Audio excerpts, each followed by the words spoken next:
तर नमस्कार मंडळी, मी प्रमोद आणि आपण बघत आहात प्रमोद पॉवर क्रिएशन।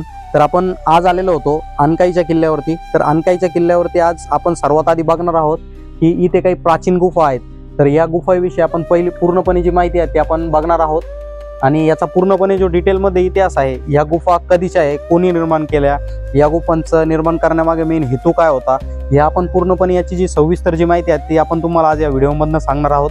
तर चला तर आपण याविषयी अधिक जी माहिती आहे ती आपण जाणून घेऊया।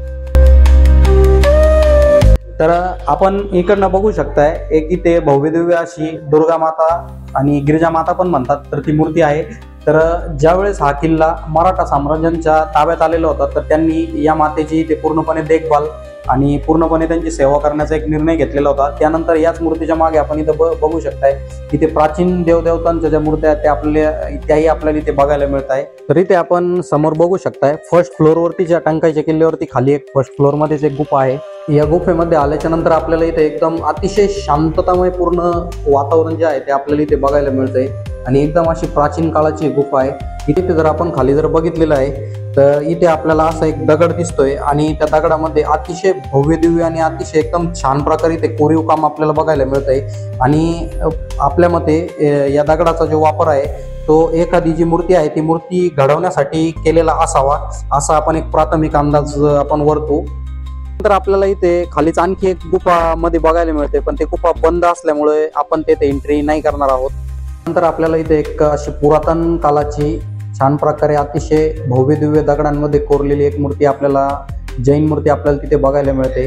आणि सर्वात आपण जर एक महत्त्वाची गोष्ट आहे, ती गोष्ट जर आपण जर प्रामुख्याने विचारात घेतली तर इथे ज्यांनी या मूर्तीचं एक कोरीव काम केलेलं आहे तर खरंच आपण सलाम त्यांना, की त्यांचं इथे कुठल्या प्रकारे नाव नाही आहे, काही नाही आहे, पण तरी पण त्यांनी कुठल्याही प्रकारचं श्रेय न घेता या मूर्त्या इथे त्यांनी कोरण्याचं काम केलेलं होतं।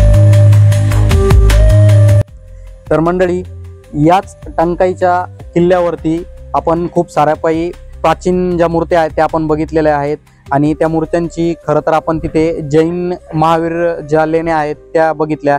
त्यानंतर जैन महावीरांच्या आपण तिथे अतिशय भव्यदिव्य छान प्रकारे अशा कोरीव काम जे आहे तिथे आपल्याला ते बघायला मिळतंय।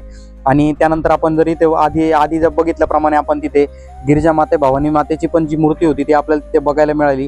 कारण ज्यावेळेस मराठा साम्राज्याच्या ताब्यामध्ये या किल्ल्याचा इथे ज्यावेळेस ताबा मिळाला त्यांना, तेव्हा त्यांनी त्या मूर्तीची पूर्णपणे सेवा पण केलेली होती आणि त्याचं त्यांना देखभाल करायला मिळालेली होती। त्यानंतर आपण जर इथे मागे जर बघितलं तर अतिशय छान प्रकारे इथे कोरीव काम जे आहे ते आपल्याला इथे बघायला मिळतंय। अलीकडच्या काळात त्याची थोडी पडझड होणं साहजिकच आहे, कारण तो जो काळ होता तो खूप प्राचीन काळ होता। त्यानंतर आपल्याला सर्वात महत्त्वाची गोष्ट जी सर्वांना सांगायची आहे की हा जो किल्ला होता, या किल्ल्याच्या खाली जो लेण्यांचा आपल्याला भाग दिसतोय, जो परिसर दिसतोय, त्याची जी स्थापना होती, जे देवगिरीचे यादव होते त्यांच्या काळामध्ये केलेले आपल्याला इथे बघायला मिळते। आणि हा जो काळ होता तो या आधीचा कमीत कमी हजारो वर्षापूर्वींचा जो काळ होता, ज्याप्रमाणे वेरूळच्या ज्या लेण्या होत्या तिथे ज्या प्रकारे कोरीव काम झालेलं होतं त्याचप्रमाणे इथे आपल्याला जे कोरीव काम आहे ते आपल्याला इथेही आपल्याला बघायला मिळतंय आणि अतिशय छान आणि सुंदर आहे। आता दिवस तर पावसाचे आहे, अतिशय खूप छान प्रकारे निसर्गरम्य वातावरण आपल्याला इथे बघायला मिळतंय।